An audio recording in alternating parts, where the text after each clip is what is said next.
Okay, I'll start again. So we're basically, the class, we wanted to ask this question of what is Klippah. Everyone's heard the word Klippah before. This is what the class is meant to be. About what is Klippah, okay? So the foundation really of what we're going to get to is understanding what it means Magen Avraham. When we say in Shemona Esrei, the first bracha, we say Magen Avraham. What's that concept? There's also the concept of Simcha, how it is and why it is that Simcha is the foundation of our entire Avodas Hashem. The first thing that the Tanya says when he asks the question, if we think of ourselves in a negative sense, how will we be able to serve Hashem b'simcha? Meaning that the foundation of all of our Avodas Hashem is Simcha. There's no way around that. That everything has to be coming from Simcha. And then there's the story of Kamsa bar Kamsa, which is interesting to talk about that just before Purim, but to understand what was really going on there. We'll answer all of those up in the context of what is Klippah. So, you guys have an idea of what Klippah is? If someone is to say to you, what is Klippah, what would you respond to them?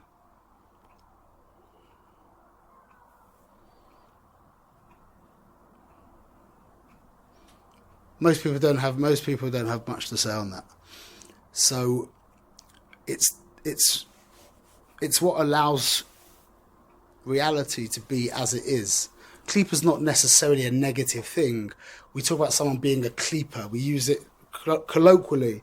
We use it as a very negative thing, yeah. But Klippah just basically means a cover, a shell, a husk, like an orange peel or an eggshell. That's what Klippah is. Klippah allows Hashem Hashem uses Klippah to allow this world to appear that it has some kind of independent reality. That's it in a nutshell. Pardon the pun. Pardon the pun. Yeah. That's really what Klippah is. Klippah is the mechanism, the tool, whatever you want to call it, that Hashem constantly uses to allow us to experience a world. So why did Hashem give us this world with its apparent independence? It's a means to an end. What's the end? Free choice. That is what Klippah is there for. Klippah is there to provide us with free will. So by definition, it's a means to an end. By definition. It doesn't have any purpose in and of itself. Just like the peel of a fruit, the peel of a banana, or of a shell of an egg, is absolutely a means to an end. You take off the peel, you throw the peel away, and you eat the fruit. So the peel does two things. The Klippah does two things. There's more as well, but for our intents and purposes, the Klippah covers over, and it is a means to an end. Now, understanding the concept of ends and means to ends is the foundation of all of Chassidus, of Torah, of reality, of Avodah, of our relationship to Hashem and to everything, is if we can get clear on what are ends and what are means to ends, yeah, we're in a very, very good place. Okay, that's the whole meaning of Shabbos. Because Shabbos there's the 6 days of creation, which is called Malacha, and then there's Shabbos, which is Tachlis. Tachlis Hashemayim va'aretz, the purpose. So when you think about all the Malachas of Shabbos, you have, let's say, Charisha, Surya, Koitzer, Mama, Dosh. Each one is part of a process. So you have ploughing and planting and reaping, and each one in and of itself has no purpose. It's all part of a process. So a malacha, by definition, the definition of a malacha is a means to an end. Okay? Shabbos is the end. Shabbos is pleasure. We're not going to go there. That's a whole different place to go to. But basically, the foundation now of Klippah, the purpose of Klippah, is for it to exert, for it to not exert. not exude, to proclaim, so to speak, that it has its own independent reality. That is called Elokus. Something that has its own independent reality is called God. There is only one thing that has its own, you can't call it a thing. There is only one that has its own independent reality. That's called Hashem. We call that God. But the role of Klippah is to actually proclaim itself, so to speak, to be Elokus, to be God. As in, this table looks at you, or you look at this table, and this table says to you, I was here yesterday, I'm here right now, I was here yesterday, I'm going to be here tomorrow. It doesn't, you need to really think to allow this table to reveal God to you. On the most basic level, this table conceals God to you, unless you start using your mind. But this table says, not Ein Od Milvadoi. This table actually claims, Ani v'afsi oid. Like Moshe said, Ein Od Milvadoi, all there is Hashem. Paro said, he really said, Ayor li v'asisoni. The Nile is mine and I made myself. But in the Navi they bring from Chassidus, it says that he proclaimed Ani v'afsi oid. I am and nothing else is. That's the ultimate statement of the Klippah. So Kedusha says there is nothing other than God, and Klippah says there's nothing other than me. That's what Klippah's there to do. Klippah's there to provide you with the ability to choose something other than Hashem. So anything other than Hashem, or anything that appears to be other than Hashem, that's called Klippah. The terms Sitra Achra and Klippah are synonymous. They just refer to two different concepts. And also the word Ra as well, and Chitzonim. There's lots of different words. In Hebrew, I thought for many years that if there's two words for the same thing, it really means there's two things. But it's not true. There can be multiple words for the same thing, and from each of those different words, you'll learn a different concept from that one thing. It's like a dime and 10 cents. It's referring to the same thing, but 10 cents is in relationship to $1 and cents, whereas a dime is what we call it unto its own. Right, so we can have different words. So Sitra Achra, Klippah, Chitzonim, and Ra are all the same. Even Tzimtzum, Hester Panim, those start getting more technical what they're about. But all these concepts are basically the creation of another, or an apparent other, that allows us to think that Hashem isn't all there is, because there's also the table. Okay? So the desire of the Klippah, right? Remember, Klippah is a creature, is a whatever you want to call it, I don't know the word to call it, it's a thing made by God. And as such, just like the moon and the sun and water, it doesn't have free will. It does Hashem's bidding, yeah?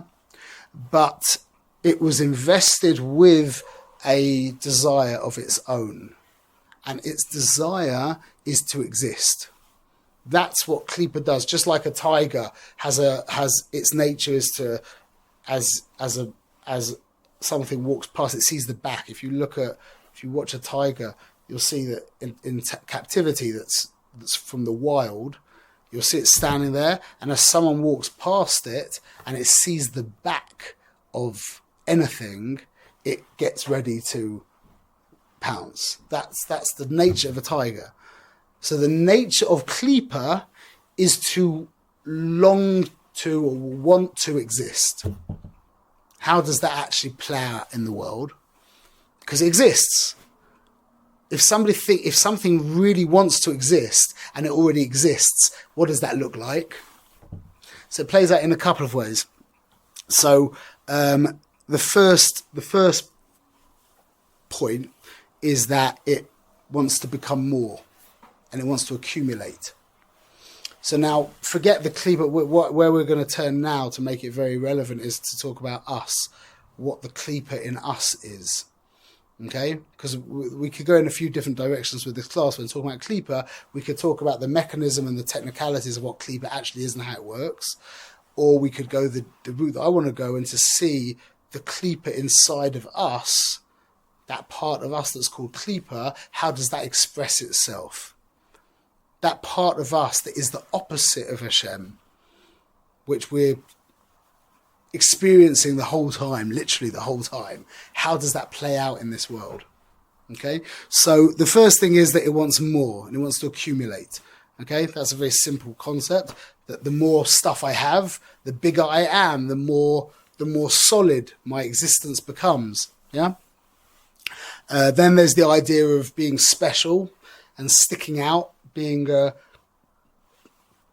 noticed. Like that's what's driving social media, the idea of people recognizing you and liking you and even not liking you, as long as they're, what was it that my Rebbe says? He says, look, just,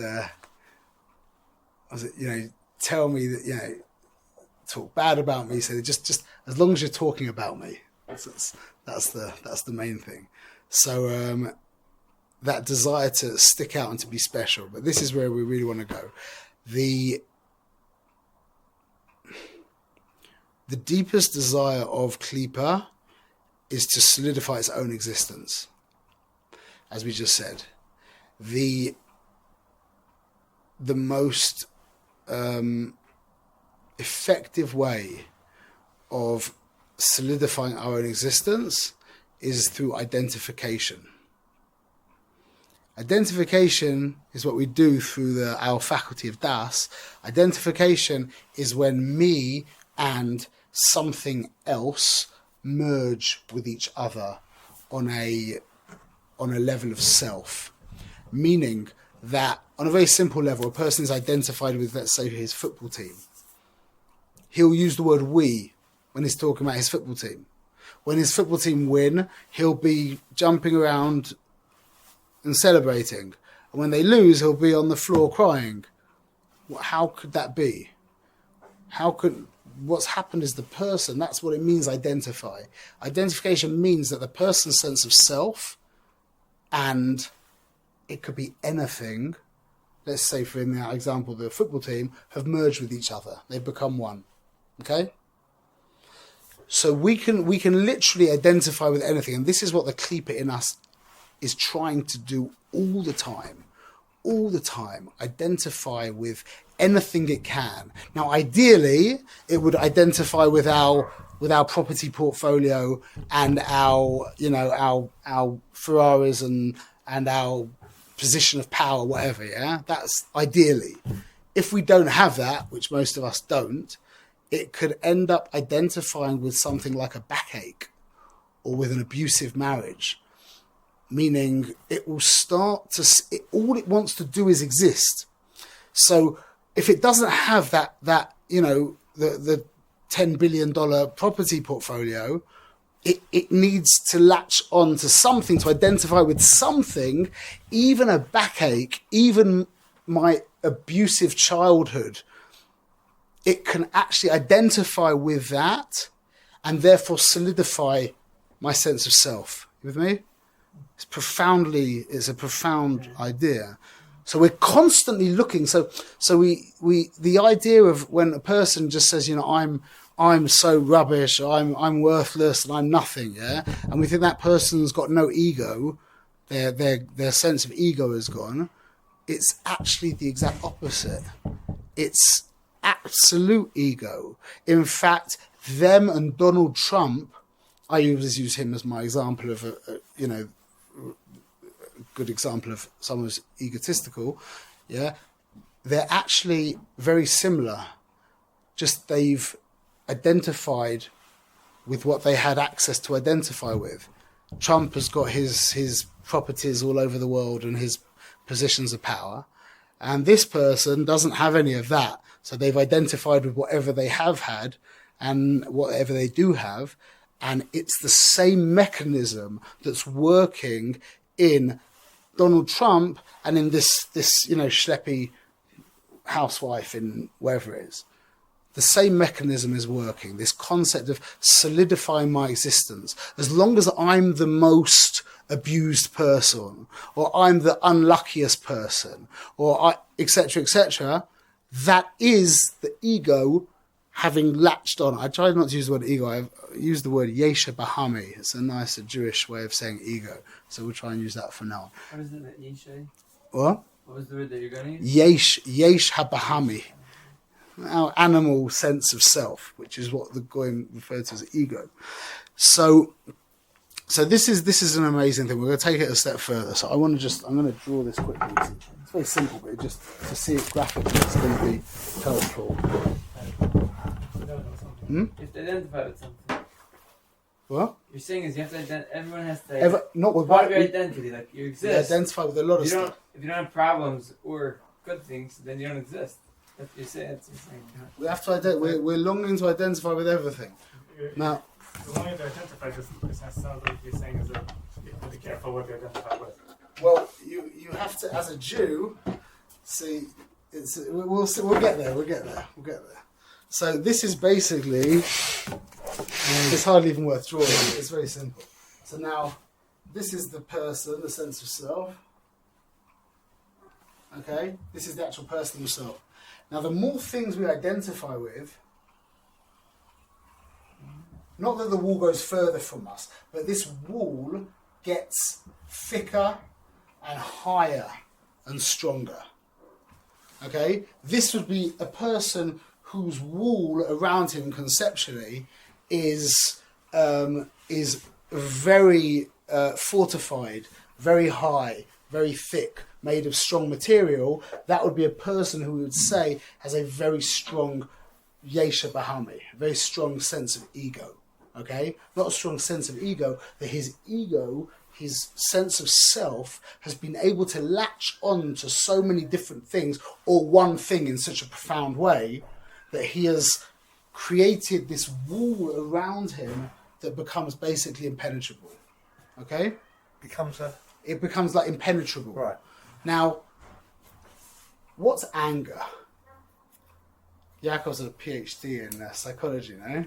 Oh, exactly. Something like Neuroscience. that. Neuroscience. What do you define anger as? Anger. So usually, I mean, it's a spectrum from irritation to like full-blown anger, but generally, it's when somebody's trying to penetrate, like violate your boundaries and attack you. Somebody else is violating. Yeah. Oh, And beautiful. So you're trying to defend yourself. So you're pushing them out. Beautiful. Right? Because that's when you get angry. Punch him out. He's getting too close. He's invading your sense of something. Okay, beautiful. So that's exactly what we're going to say. I've never seen that in any kind of textbook. So this is what I've learned from Tanya. Yeah. So this is how I understand Tanya, is that anger comes from a breach in this wall. When somebody breaches this wall, exactly what you just said. When somebody breaches this wall, it causes anger. What's the mechanism? This is amazing, truly amazing. Okay, now we could say, if we wanted to be firm and use firm language, we could say that when you're covered, when your honor takes some kind of hit, is reduced by someone or something, that causes a reaction, a reaction of anger. But what's the anger actually coming to do? You have an answer for that question? Protect yourself. Going to protect yourself. You're not protected. You're basically trying to push out the invaders. Push out the invaders. So this is a slightly different way of things. So let's say for example, a good example is when you're driving and someone cuts you up. Yeah. So Okay. I was going to use the same example. Yeah, that's a good road rage is a good example.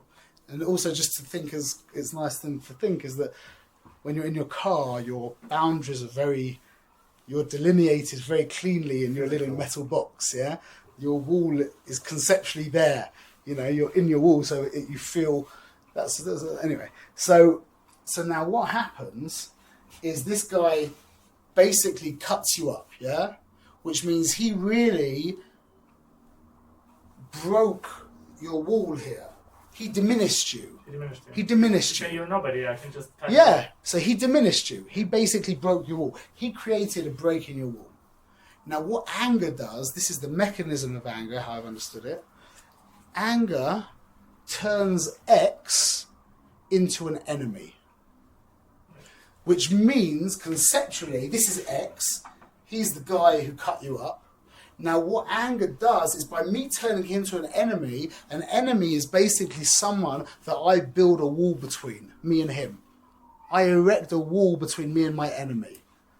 Love and hate are the two emotions.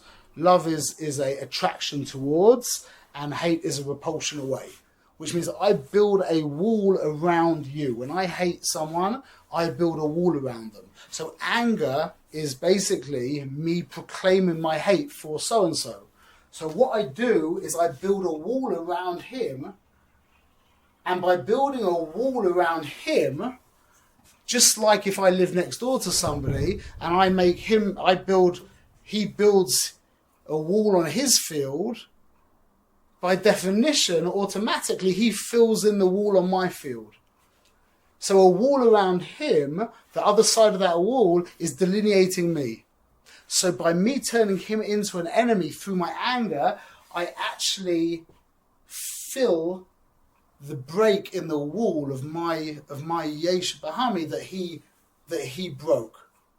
That's what anger is there to do. So now, it's very nice. That works very well with the guy who cut me up in the street. But how could it be that I would get angry over something like the unequal distribution of wealth in the world? When I look at how rich some people are and how poor some people are, that gets me angry. Is that the same mechanism, or is it a whole different concept?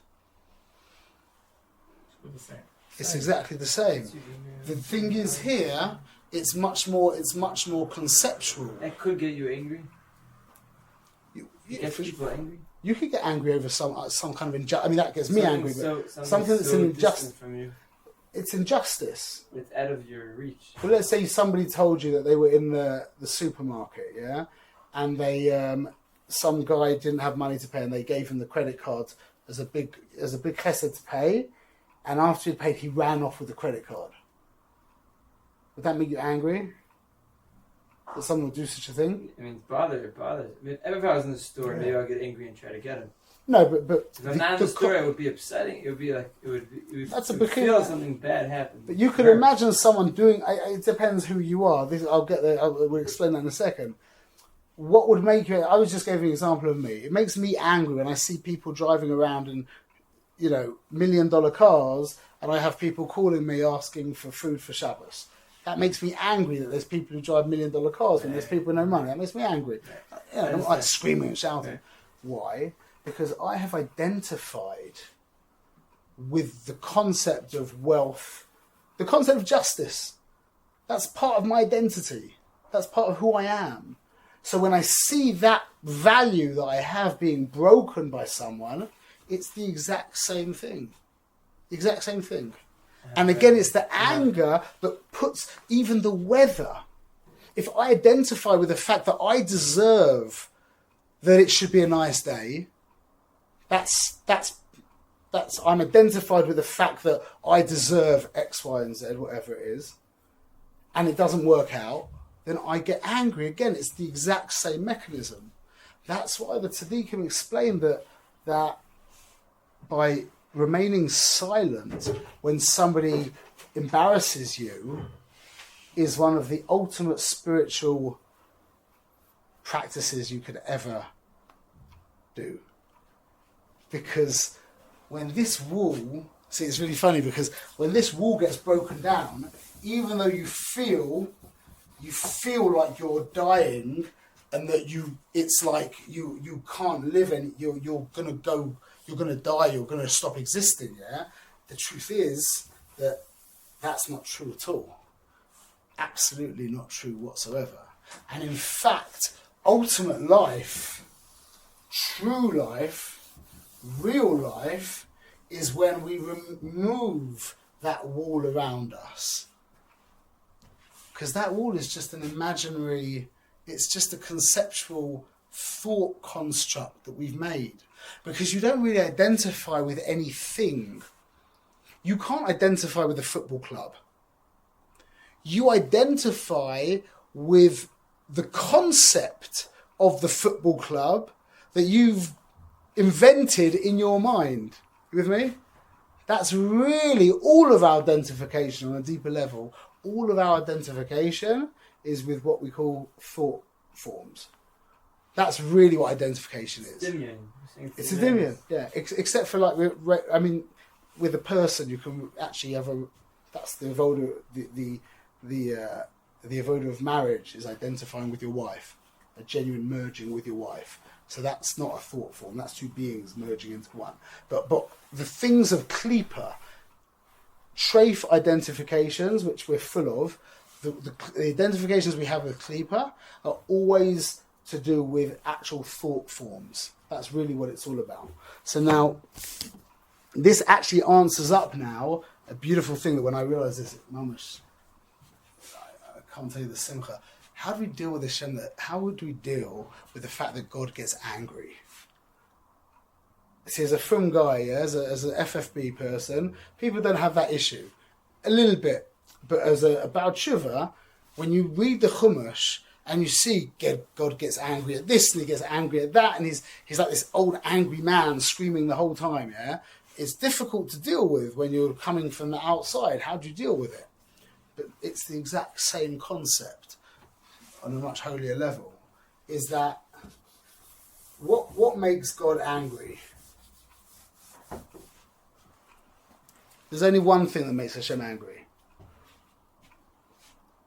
Averos. Okay? As we say in Kriya Shema, what makes Hashem angry is Averos. So, we've got what's called Malchus Shemayim, which we call the kingship of heaven, whatever. But if you want to translate it into our terminology of 2023, we would call it Hashem's organization.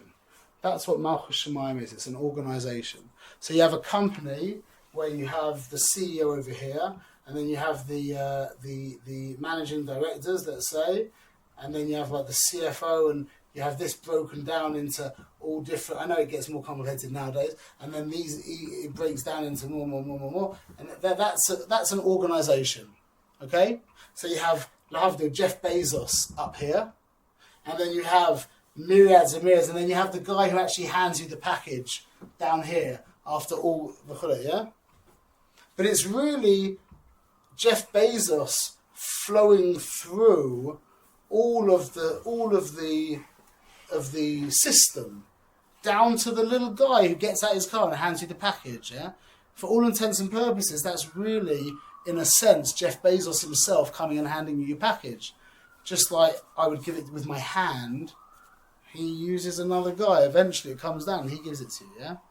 So Malchus Shemayim. So we've got things like Amazon and Facebook and Apple, Microsoft. Yeah. That's against Hashgacha Pratis. Chas v'shalom. What do you mean? Because Hashgacha Pratis is not that it's through a messenger. The messenger doesn't really have a choice. It's coming straight. No, we're not. We're talking about the king, Hashem's kingdom in this world, as in us doing our mitzvahs, human beings being part of the system. I'm not talking about Hashgacha Pratis. I understand that. You with me? Yeah. As in, we're talking about, before we get to God, yeah, let's just, this is Amazon, yeah, this is Jeff Bezos, and then we've got Mark Zuckerberg, and then we've got Steve Jobs, whatever you want to have, yeah. So you have all these. I was just joking. So you have all these people. They're part of a bigger organization. They're all part of what's the organization they're a part of? Klippah makers. It's called the United States of America. That's a Malchus. The United States of America is an organization up here that then divides into all of the. Again, conceptually, it's absolutely 100% just another organization like Facebook and Google and just much bigger with an army, yeah.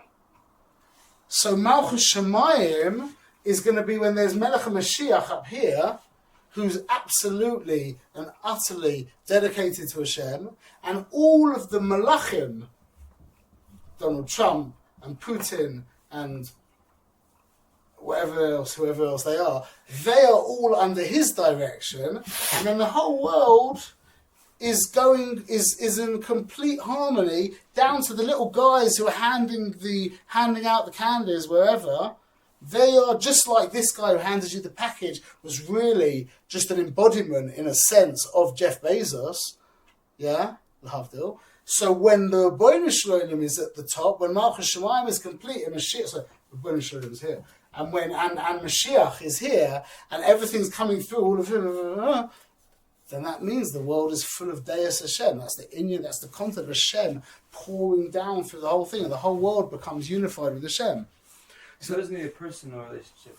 I thought it was going to be a personal relationship between man and God.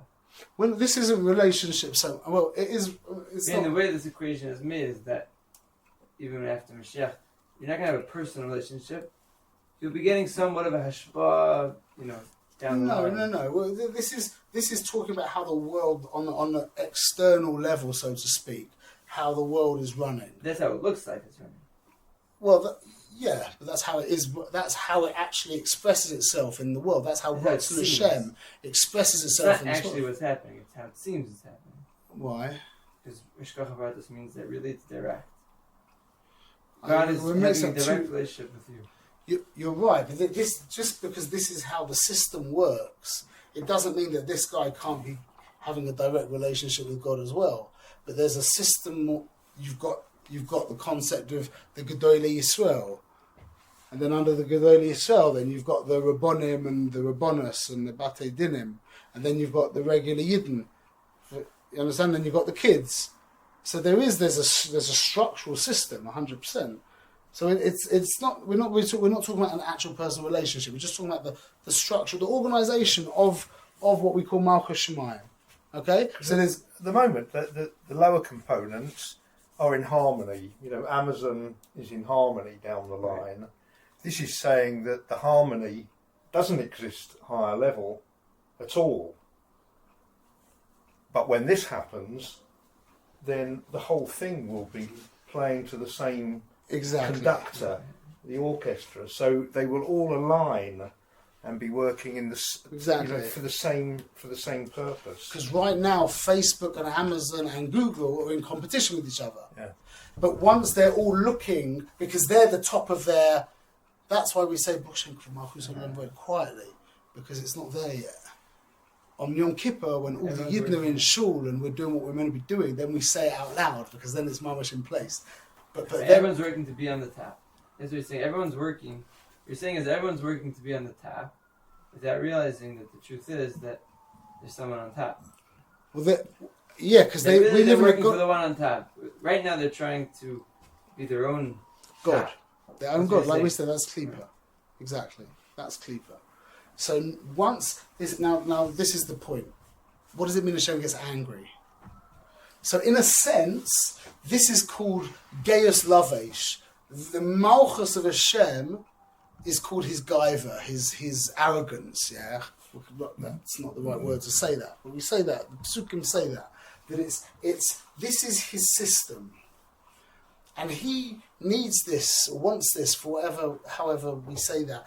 He wants this to be exactly how we've described on the perfect level. Yeah. Now, when a Jew does an Aveira, see, when a Jew's doing a mitzvah, when a Jew's connected to mitzvah, everything's running as it should. When a Jew is doing an Aveira, he creates a breach in the system. You with me? In exactly the same way, L'havdil, as that guy who's driving, so to speak, the guy cut in and he, so to speak, asserted his reality over your reality while you're driving. He said, I'm God. Who are you? And he cut in front of you, and that broke that. Now you get angry to replenish this wall by building the wall around him. You with me? So what happens is Hashem's anger. See, the problem is we think that we're learning from our anger to his anger, but that's the wrong way. He has real anger. We have the make-believe anger. Just like he has the real hand and the real arm, and our hand and arm is the make-believe. A real hand and a real arm can split a sea and destroy the most powerful nation on the world, yeah? This is just a make-believe hand and arm, yeah? So this is really Hashem's anger, which is the real anger. By the way, what's his anger called? One of the words for his anger. And yeah, there's a lot of words. Chema, from Lashon Choma, from wall. Ches mem hey, yeah? It means wall in Hebrew. So by his anger, what happens when he gets angry with the Yidden? Bad stuff happens to us. We get schmeiced and smushed around and beaten up and killed and exiled from our land, and our behemoths don't have what to eat, our animals don't have what to eat, and etc., yeah? What does that do? Tshuva. Hopefully it brings us back to tshuva, which means it's exactly the same concept. The mechanism, it's not that it's the same mechanism, it's that we have our anger is a what's the word? A metaphor. Like a metaphor, it's a Stauschluss. How do you say that? It's a chain reaction. It's come down. It's a slight example of his. It's a dimion of a subset. Something like that. You understand what I'm saying? Let's say that. Okay. So the we'll finish off because we've gone over time. You have another 10 minutes, or we're going to finish? 10 minutes. 10 minutes, yeah. Okay, good. So this is now the. There's so much more to say, but this is. Well, in part 2. Well, okay. There's a lot to say. But this is the story of Avraham Avinu on the most profound level, and how it is that the Akedis Yitzchak was the beginning of Am Yisrael, and I tried to look up the Medrash, and I found different things, but I learned this from Rav Yoel Khan. He said this outright. So this is what he said, that at the time of the Akedis Yitzchak, when Avraham offered up Yitzchak, the main Aveira in the world of that time was people killing their children, child sacrifice. That was the thing going on in the world. Okay, now not in the Jewish world. There wasn't a Jewish world, yeah. But in the Goyish world, the thing that was going on, the most profound thing that was going on at the time, was child sacrifice. Now, I always learned that. I always had in mind, like crazy people with like underpants on their head and machetes killing kids and screaming and whatever. But listen to what Rav Yoel said. He said like this, that the people at the time got together, they had a big meeting, and they wanted to come up with the most difficult thing they could do for Moilech, for their God. They wanted to do the hardest thing possible, the ultimate service. So some people stood up and they said, okay, we're going to kill ourselves. We're going to shecht ourselves, we'll sacrifice ourselves, and that'll be the ultimate level. And everyone's cheering and like, yeah, we'll do that. And then someone said, no, I can think of something even more profound, a deeper sacrifice, is we're going to sacrifice our firstborn Spitz best children. And everybody realized how more powerful that was, and everyone agreed, like solemnly agreed. So listen to the picture that Rav Yoel painted. He said that in that generation, the child sacrifice was, everyone was crying their eyes out. The priests were crying, the children were crying, the parents were crying. They were comforting each other, saying this is the best thing that you could do. Taking their best children and killing them. It wasn't like this crazed, machete fest. It was a deep, painful, powerful experience. Which, when you hear that, you're like, wow. So now, what was the test for Avraham? On a few levels, so what's going on? Avraham was just being told. We're told how big a thing it was to shecht his son, yeah. But all the people in the world were doing that at the same time, and with tremendous pain and difficulty. So why would that be the precursor to Am Yisrael? That would create the nation of Israel from that act that everybody else was doing at the same time. So listen to this. Uriel said that really what, you fill in a little bit more of the story, Avraham had an organization at the time, I'm making this up, called Don't Kill Your Kids. That was his organization. He had been running this organization for 30, 40 years. He was outside the Bate Avodah Zarah, house of Avodah Zarah, with like a stick, with a whole bunch of people shouting, "We don't kill our kids. God doesn't want you to kill your kids." He had a whole organization against child sacrifice. Now Hashem turns around to him and says, "Avram, now you have to kill your child." So the question would be, imagine if one of these priests turned around to Avraham and said, "Avram, kill your kid or I'll kill you." Any half-decent human being would take the bullet. What's the question?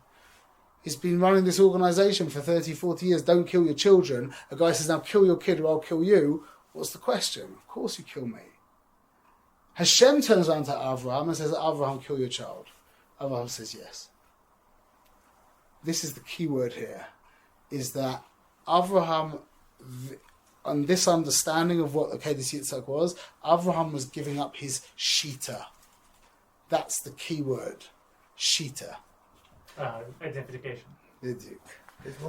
A shita, we'll call it your ideology, is the most powerful level of identification a person can have. That is the most solid, wall you can build around yourself, your ideology. As you see, Goyim throughout the ages have given up their lives for their religion, for their what's the I always quote Braveheart. You know that scene in Braveheart where he says they may take our lives, but they may not take our freedom. So go up to William Wallace and say to him, "Bill, what would you give up your freedom for?" He'd be like, that's it. I'll give up my life for my freedom, but what's there to give up? You could maybe say he'd give up his children. He wouldn't. He'd give up his freedom for his children, which is another whole layer of complexity and beauty. If you want to put it in, you can think about that yourselves. We'll go there. That was what Avraham did. That was the oimek. That was the depth of that was what caused Klal Yisrael to become a nation. Was that a human being gave up his shita, his ideology for God. And that was the ultimate level of Anochi Afa Ve'efer. That was the Anochi, the sense of self, Afa, smashed to the floor, broken down. Efer means it was then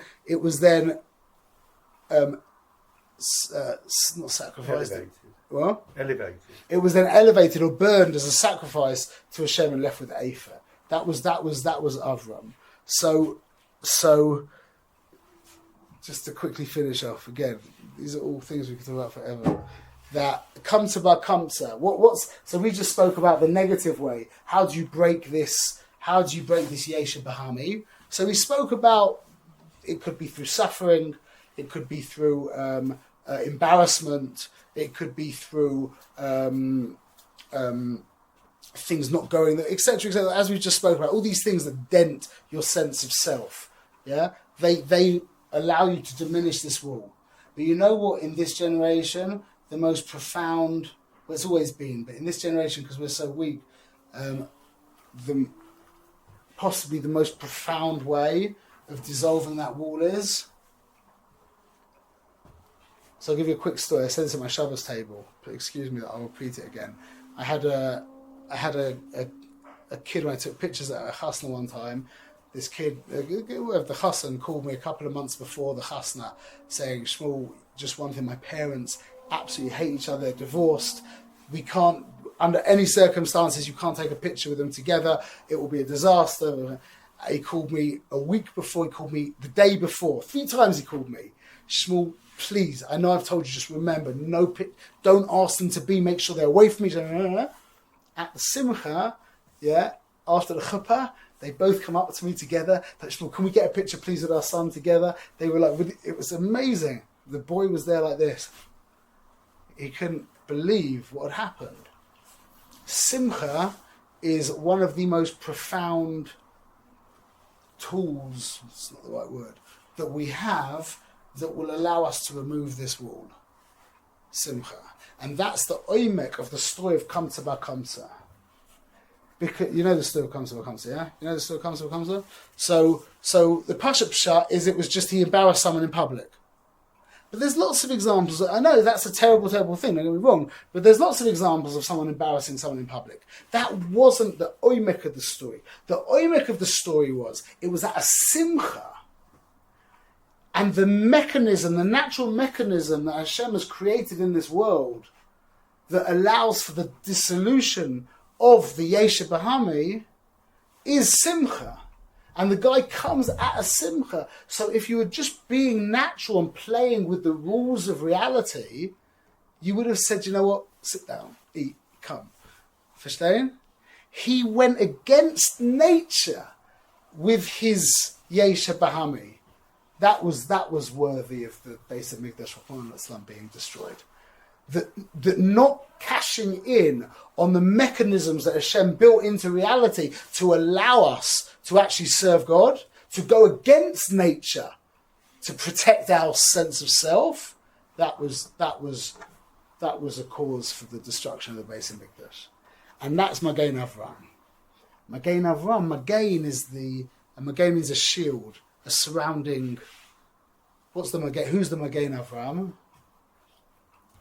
Is Hashem. That's our wall. That's the Chiddush of a Yid. The Chiddush of a Yid is that a goy can't do this. A goy can't do this. A goy will always have either a wall around him, or he could end up a very elevated spiritual, not really spiritual, a very elevated goy, could potentially remove the wall. That's called ego dissolution. There's goyim who've done that. But we are the ones who can be zocher to the Magen Avraham, that our wall around us can actually be the Rebbeinu Shalom. Not as some kind of identification, like religious identification at all. Nothing like that at all.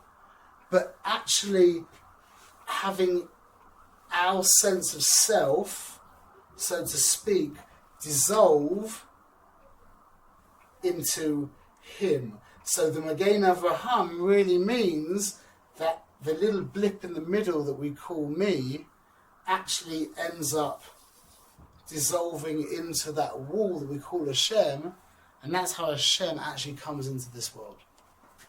Through the Jew.